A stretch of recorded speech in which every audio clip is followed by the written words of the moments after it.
I will present you this experience we lead in France with a network of French universities since 8 years now. So, as already said, I'm Maxime Jacquot from University of Bourgogne-Franche-Comté. And this work has been done also with my colleague Laura Lallement, who was involved in the networks, and now she is a project manager at French National Research Agency. So my presentation will be organized with a short introduction in the context in French higher education and research, and I will present also the university network that leads this French honors program that we call a Cursus Master en Ingénierie in French, and I will give some explanation about the accreditation process that we developed since many years. And I will finish about conclusion and perspectives. So, few words about the French higher education and research system, which is very complex, I think, in France, because we have public universities, public and private engineering schools. We've got also private business schools. We got also class préparatoire aux grandes écoles that are in high school, in fact. And we also have from research also some national research organization, such as CNRS or EURACE or INSERM, and are always mixed with the university for research. So, the point of view with the students, engineering and business schools select the students after the high school, the baccalaureate diploma, and sometimes after 2 years of study in higher schools, in higher education. So the situation in universities, in French universities, varies in fact, but the global mission of universities in France is to welcome all the baccalaureate holders after the high school. So in general, regular bachelor's programs recruit after the baccalaureate without numerical limits, except in certain fields such as psychology, health, biology, sport. Since quasi 8 or 9 years now, we got a significant funding from the French government in order to change and to modify the higher education ecosystem, and there is a national call in order to modify the research and after to encourage innovation in higher education. So one of these programs was called IDEFI and enabled an international jury of to select around 30 projects in different fields, and they were awarded about 200 millions, and one of these projects was the beginning of the figure network that I'm going to present. So at the beginning, 12 French universities have proposed 9 years ago to develop sort of honors programs that are 5 years selective education programs and backed up by the best research labs and meeting specifications defined by universities themselves. To implement the quality assurance process guaranteed by an independent accreditation and to establish a network of accredited universities. So this program corresponds to the criteria defined by, for example, National Collegiate Honors Council and the European Honors Council for the honors degrees.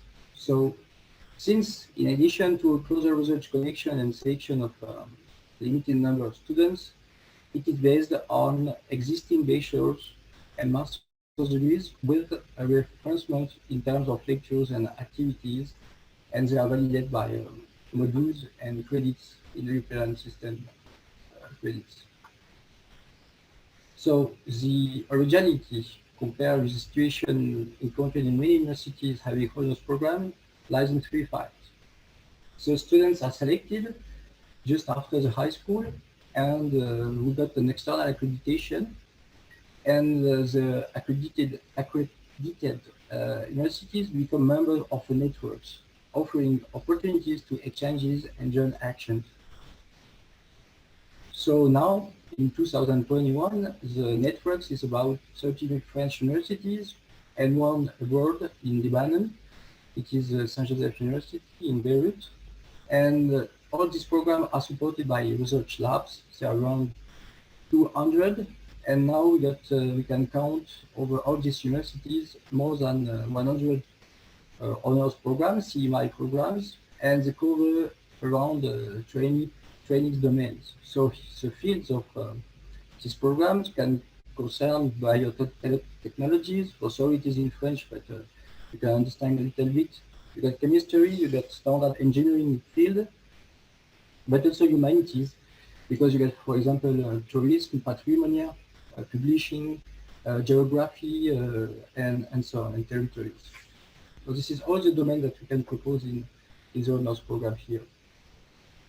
So in terms of governance, the networks of university is a non-profit association. All universities accredited can label the CMI, the honors program CMI program. There is a board, which is constituted by representatives appointed by the universities, and their role is to share good practices, but also they can lead some training action for its members. In addition, there is also some task managers, specific commission, for example, international relations, ships, working groups, and so on. The networks have defined some criteria that define the CMIs framework program and lead the quality assurance process. And we can also mention that students are represented in every governing body of the network. So now let's go to describe a little bit what is a CMI program. So faced to many challenges we know now about in our society, in science, in climate, energy, and so on. We need in close connection with companies, in France, but abroad also. We need scientific technological advances, innovative and cooperative engineers. So the CMI program are committed to train scientific and technical managers, experts in the field, capable of taking up challenges, offer students an engineering curriculum that meets international standards, providing 5 years selective and reference university education, and it's help with the student to construct their personnel and career plan. So the program is organized in 3 main pillars: learn, CMI aiming at the acquisition of knowledge through multi and transdisciplinary approaches; explore, CMI confront students with real-life situations in order to develop the capacity for innovation and transform, prepare future scientific and technical managers to be efficient and creative players throughout their working lives. So it means that there is a lot of activities that are proposed to students in labs, in companies, in terms of projects and new classes and internships very early in the program. So as already mentioned, students are selected just after high school. They got an interview, and after they can be accepted even if they are already in a regular bachelor in the first or second year sometimes. The motivation of the candidates is very important feature here in order to get also excellent academic records in high school. So the tip of the training is aimed at talented students to be innovative and agile, and the students who get bachelor degrees and master degrees from the home university, and more the label from figure networks. So the organization of the program is based on a common training reference framework with the balanced repetition of key building blocks. So half of the program is for the specialty of the diploma in 5 years, 10% for scientific competence, 20% for fundamental disciplines, and 20% related to soft skills. So we consider that the training reference frameworks is organized the regular bachelor and master program plus extra learning activities, and these extra learning activities count for 20%. So as I already said, there is some project internship, and this overall global weight of activities should count for 20% of the overall credits of the diploma. And we also have other requirements about English language certification, international mobility, and also activities and internship with in companies. So the program is like in European system with 36 credits per semester, and at the end, students validate 360 credits. So here this is a scheme of full program over 5 years, and you can see that there is some research project and internships that should be done by the students every year. So one part of the activities should be of 25% of time devoted to role-playing activities.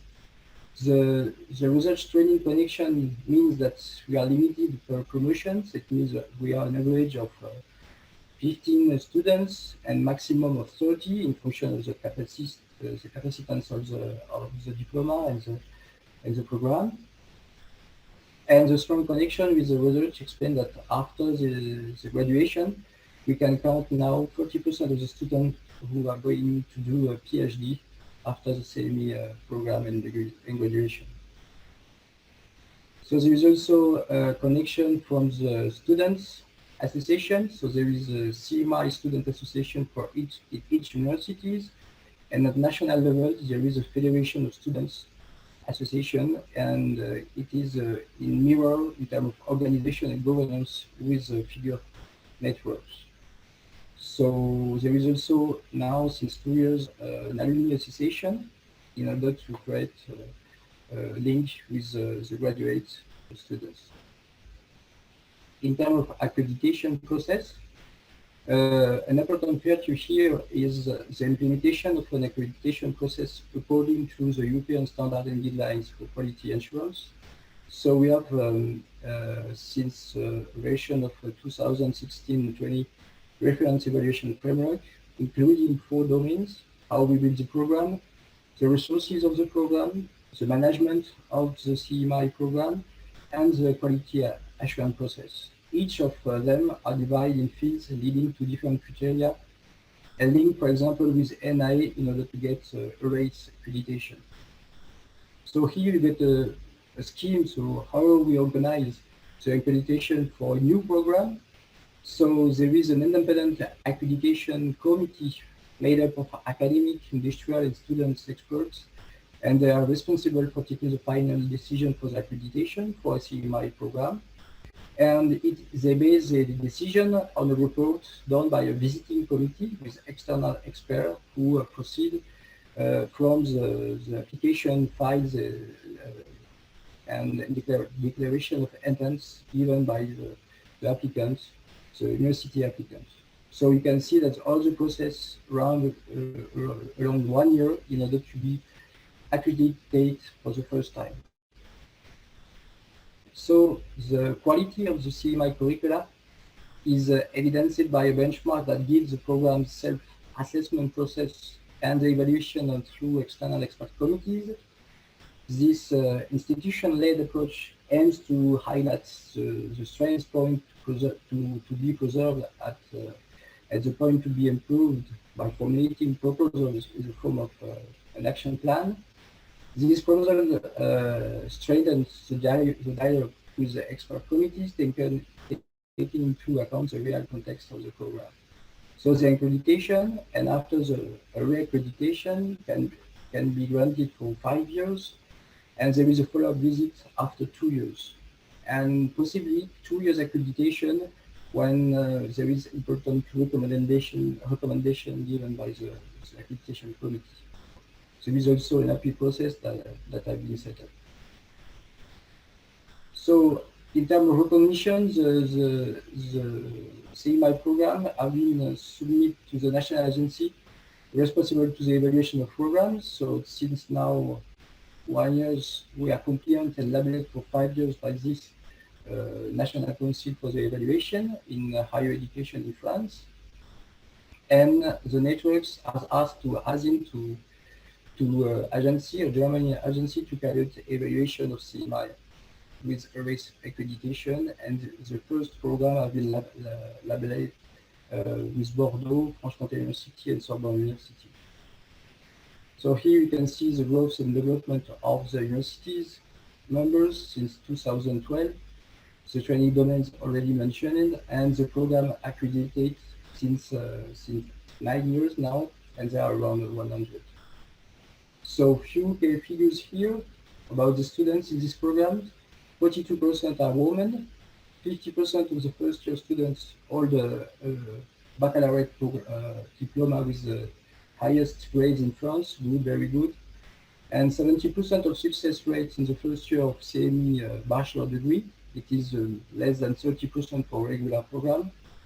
We reached to 44% in the third year of bachelor degree. And we have here the job placement after 6 months of graduation, and 40% of graduates go to a PhD after a CMI program. And we got now around 50,000 applications for all the programs for the academic year 2021. So there is also... Maxime, sorry to interrupt you, but could you move towards... Yes, I could. Sorry. So just few words about the networks is going now to develop at a national level in connection at European and other university, as I already mentioned. And because I'm late, I'm so sorry. So I just go to the conclusion and just explain, and I will finish it to explain that this program is an experience for 9 years now, and we are developing and increasing every year, and the result and program quality of the students enrolled in this program demonstrates the ability to reach professional integration, which is very excellent. Thank you very much, and sorry to be late. Thank you very much, Professor Jacquot. Really insightful and interesting presentation. A lot of information to take in as well. I see one clarification question in the chat you could possibly briefly answer now. Could you explain what the limitation of 30 promotions means? Is this per year, per institution, or nationwide? So it is 30 per year, per group, per class. Okay, thank you very much. Yeah, that's very clear. Right. Then I thank you again. We have some time for discussion at the end, but first we will now move to Professor Christian Brady from the United States. A warm welcome to you as well. Thank you very much. It occurs to me that there are a couple of things that should clarify, and I want to thank Professor Jacquot and sort of the jealousy of full government funding that is there. University of Kentucky is a state university. I've known some of you for years. I was at Penn State University as dean of their honors college for 10 years. So we have significant state funding, but in the United States, such enterprises as honors colleges are often funded through philanthropy.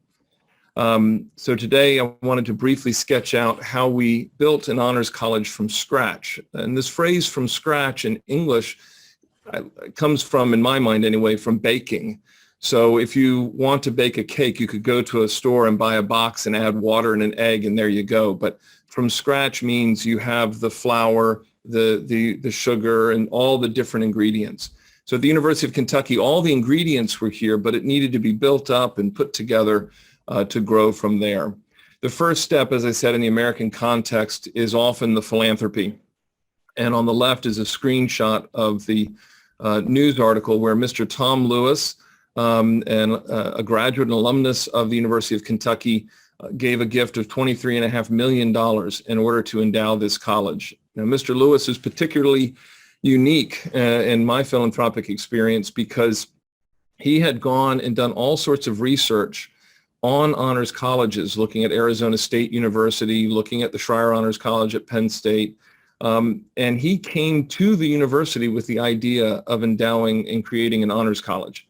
Usually it's the institution, it's people like me going to donors and say, hey, we've got this big idea. But Mr. Lewis had this idea and came to the university with it.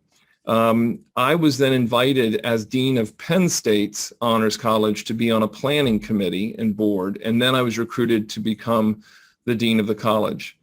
Building then this college, what are a couple of key things I think are vital to take in as you take these disparate elements at the university and build them forward?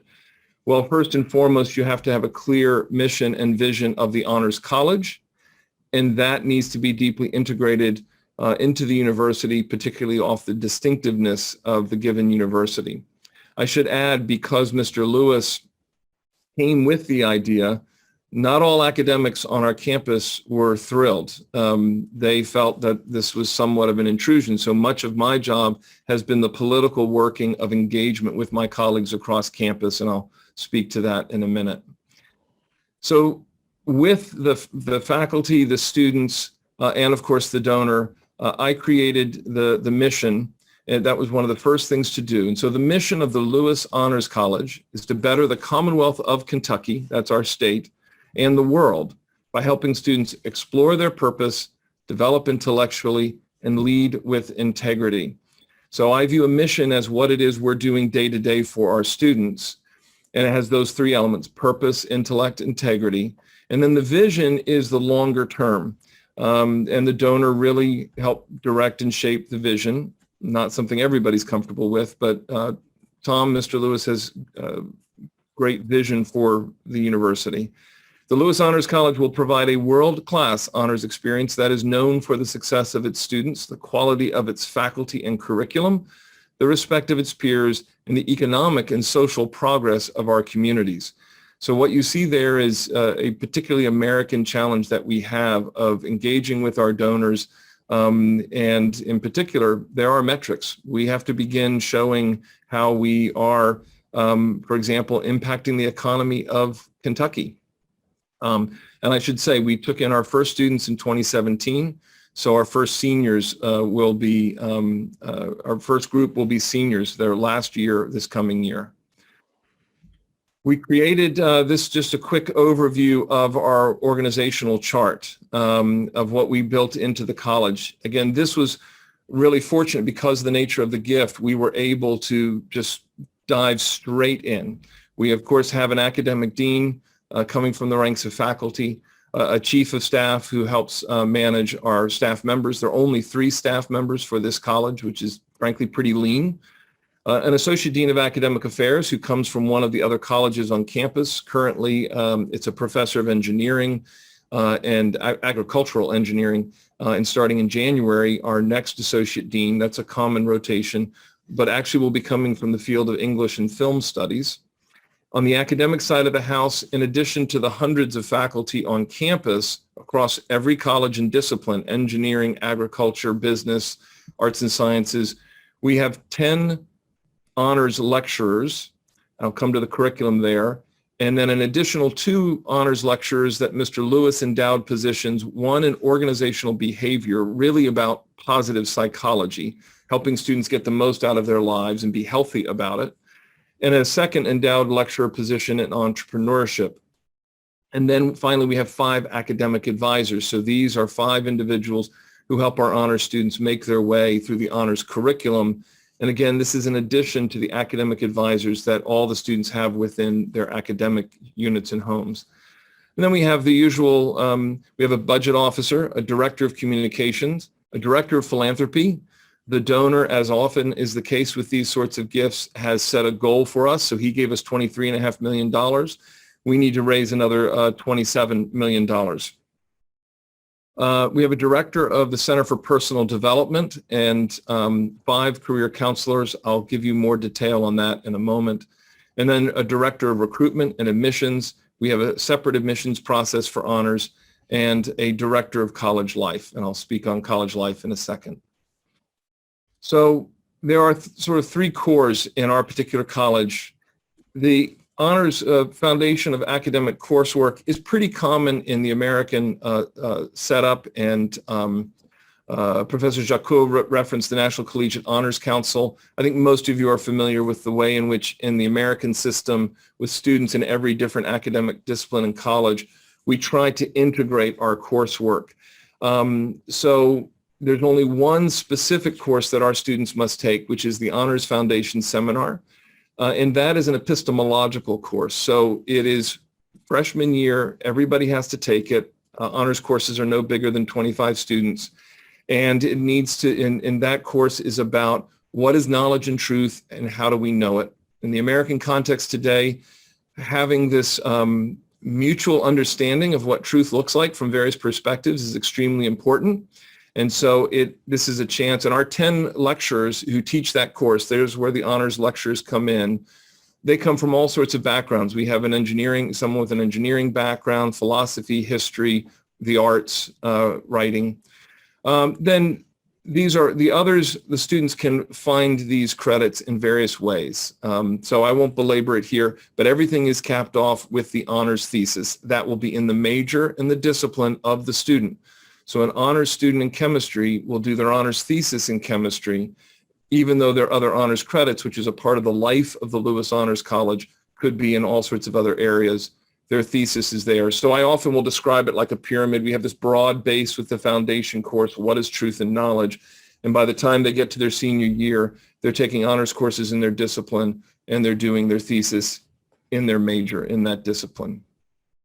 One of the real distinctives for us is we've created the Center for Personal Development. I'm not sure how well these terms necessarily translate, but you can see here the specific mission for this center to support students as they explore their purpose by engaging them in a discovery process designed to foster self-awareness, personal wellness, professional confidence, and career readiness. So this group of counselors, that we use that term rather than advisors, this group of counselors does everything from the normal career preparation, how to write a CV, how to do an interview, to mindfulness, yoga, self-awareness, all those kinds of perhaps softer sorts of aspects of being a whole and healthy person. So it's this holistic support of our students that is quite distinct and unique. It does reflect a particularly American approach where the university has to provide everything to a student. But I think the CPD, our Center for Personal Development, I think is quite distinctive. And here you can see what I've just described of these different areas that the Center for Personal Development support and engage our students in. And then our college life. So we have 4 residential halls. We have room for about 1,800 of our students to live together. They don't have to. But the idea is to engage in the social side of the life, to encourage the serendipitous conversations that occur in just the happenstance of living on the same hall, of seeing one another. This individual, our director of college life, Kandwani Pwanda, is from East Africa, and he works with the faculty and the Center for Personal Development folks to bring different speakers together. The donor actually endowed a speakers fund, so we have $40,000 a year specifically to bring a couple of key speakers in. I see the question, if I may, Martin, answer on the fly here. There are a couple of courses that are offered in coordination with the Personal Development and Wellness Program, and so those could be taken for credit, but most of the offerings that come through the Center for Personal Development are for the benefit of the students, and they're not required to take them, and yet they do. I mean, they get consistent traffic, as it were, of students coming in, participating in the mindfulness sessions, participating in the CV workshops. We do headshots for students because LinkedIn and everything, that's important. So we have a local clothing company that brings in a whole rack of clothes, and students can put on professional clothing to have the photographs taken. So it really is, and it's good to have this all within it. So I'm on my penultimate slide. So building the college from scratch has been a really neat and interesting challenge. As I said, the various elements have been here. We are integrating with the academic offerings that already exist at the university. Much of the work, frankly, has been social, political.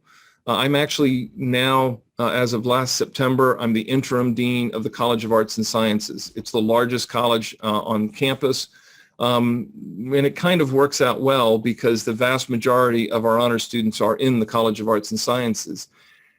Now, I've had to be very careful about which hat I'm wearing at any given time, but we have hundreds of students now who are going to be in their fourth year. They're going to need thesis supervision. It's the faculty in the departments, electrical engineering, chemistry, biology, history, who need to supervise these students. That is all done through collaboration. There's not money that I can give them to do that. We have to build the relationships. So planning a college, walking all the way through that, but the buy-in, the institutional support, getting things through getting the curriculum through the University Senate, and this culture of collegiality that I was just referring to, that there has been really one of the most important things for a lasting, strong relationship. And then the final italics, we need to enhance the entire university. I am extremely conscious, it's one of my key concerns, that honors in a state university such as the University of Kentucky not be seen as elitist in an exclusive sense, but rather as opportunities for the best students who want to challenge themselves to come forward, and that whatever we do is in fact enhancing the entire university so that all of the University of Kentucky is benefiting. And in fact, there's a whole lot of other things we can talk about of how we can take students in as rising juniors instead of just freshmen. But there it is, hopefully a reasonable nutshell, Martin, for you. Well, thank you very much, Professor Brady. I think it was a really interesting and introduction into what you have done, starting from this, well, donor with Yes. $23 million. And this is, of course, also for both of your presentations, I think a really interesting topic to talk about, and I invite people to ask questions about it, because you have very different starting points for building the college, in your case, Professor Brady, and building the network in the case of Professor Jacquot and the figure network. So maybe while participants are still thinking of what to ask, I could briefly ask both of you speakers to think of what you are sort of maybe most jealous of in the other one, the other presentation that you heard. Maybe Professor Brady, can we start with you? What do you think about the figure network that could be? Well, I think, I mean, I love this you know, the broad support and the network aspect of it too. And actually one of my questions was how much interaction is there among the groups of students in this program from campus to campus? Do they get a chance to interact across fronts in Lebanon? Is there any interaction that way, or is it just within their cohorts on campus? So this is a question for me, exact. Yes. So there is interaction with students in the same campus. There is a lot of interaction. So you can see some students in programs, CMI programs in chemistry, for example, doing some activities with students in patrimonia or publishing. There is a lot of interaction in terms of learning project and so on. So, but this is in the framework of the same university or universities that are closer. And we developed some national activities with the National Association of Students, and they have around 2, 3, or 4 times meetings, group meetings, interaction at national level, organizing with the framework of the association. And there is also the network of university organizing events with all the students at minimum 1 time per year. Thank you, Professor Jacquot. Could you maybe also briefly reflect on what you thought of Professor Brady's presentation? What would you be jealous of? Yes, I think we can be jealous because even we get some state funding in our university, I think we do not have the same amount of money. And for example, the starting help we had in our networks just finished last year. So now we are completely in a new way to develop our capacity to be funded, because there is no anymore state funding for this, and we should now integrate this in our university total state funding. And maybe this is a big difference with the French universities, is that we not enough develop the possibility to get external funding with gifts, for example, like you mentioned. I think this is a big difference, and we can be jealous in France for this, because we hesitate again to go to this option. It's typical French from my point of view. Well, you know, and Martin, if I may also to answer some of the questions that are here in the chat as well, it's, you know, an ideal world is both, that there is a foundational support from the state as well as then donors willing to contribute. And I know that in Europe, the philanthropic aspect hasn't been as strong, and I've consulted with colleagues in Germany and in England about this. In fact, I went to Oxford in my college there. The philanthropy officer came over and we had a long conversation about how to raise money as opposed to how much money I would give them. But to Andrew's question here in terms of one aspect of this, so our donor, Mr. Lewis, is extremely savvy. So when he gave $23.5 million, but that of course doesn't fund everything. And in fact, you know, in an ideal world, from my perspective, most of that money would go into an endowment, that is to a bank account, and we would just spend 4%.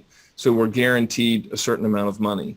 Mr. Lewis has only about 10 million of that going into an endowment. The rest is cash to jumpstart. And then the university has agreed to a commitment to keep all of this going in perpetuity. So the question is about how much of the org chart was filled because the donation. Actually, the donor dictated every single one of those positions, actually, except for an administrative assistant for the dean. But I, you know, pushed to have that put in there. I needed that support. But that number of staff and faculty positions were dictated by the gift. And it means that, so we've gone through a budget crisis here in the last 2 years. And in fact, as interim dean, we've had to look at, we haven't been able to do any hirings. We haven't had to lay off anybody yet, but that's a possibility. In the Honors College, none of them have to worry about that, except for performance-wise. But the positions themselves have to stay because the university made that commitment. If they were to change that, they'd have to give the money back to the donor, including money that's been spent. So it's a lot of donor engagement that some folks don't like. It so happens I'm appreciative with the way the donors set the terms because it holds the university accountable in terms of their commitment. Martin, there's a couple other questions, but I'll leave it to you to moderate. I don't want to dominate the conversation. Thank you. Yeah, thank you very much. Maybe there's one question for Maxime in the chat as well, talking about being mainly interdisciplinarity or multidisciplinarity, as your program is centered around the natural and physical sciences. Yeah, how could your model be extended to other areas? Maybe I was too quick, but we are not only centered about natural and physical sciences. We also have some programs in humanities, because there is, for example, information communication master program related in the Faculty of Art and Humanities at university. We also have some activities in patrimonia and so on. So it means that we are faculty of, in France, we are organized in Faculty of Art and Social Sciences that can lead some CMI programs, honors programs with our model.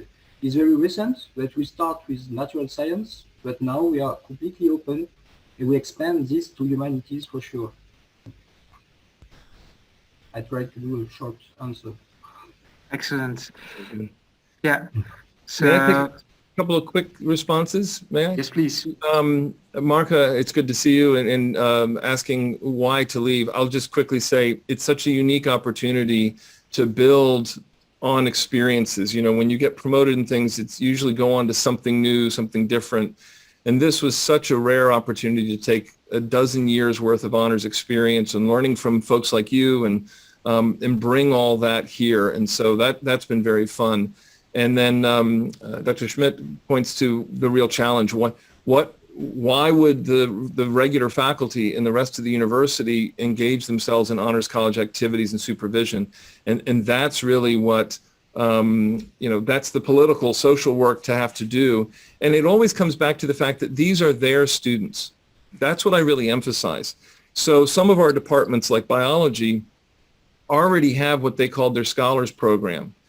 And so the faculty are engaged mostly with these students. So on the one hand, the Honors College presence helps recruit even better students to the university and therefore into their major. But these are kids you want to work with anyway.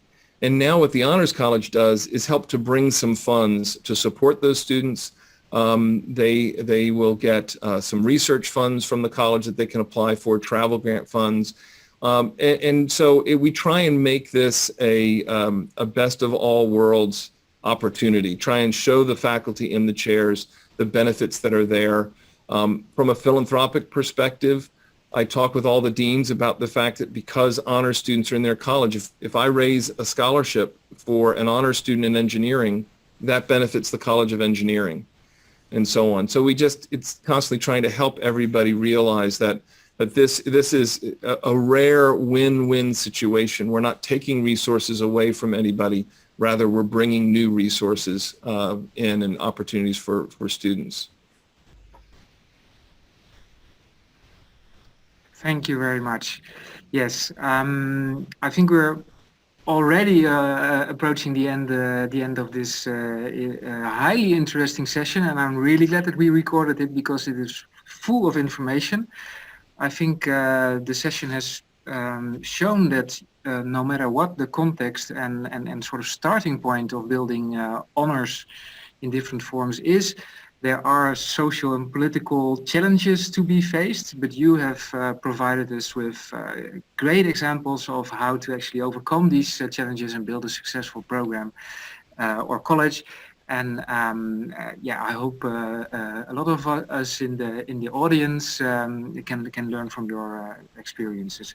So I would like to really thank you very much for presenting, and I encourage all participants and you as speakers as well to join the other sessions of our conference, which will last until tomorrow. Thank you very much. Thank you, Martin and Marco, for a wonderful conference, everyone. This is fun.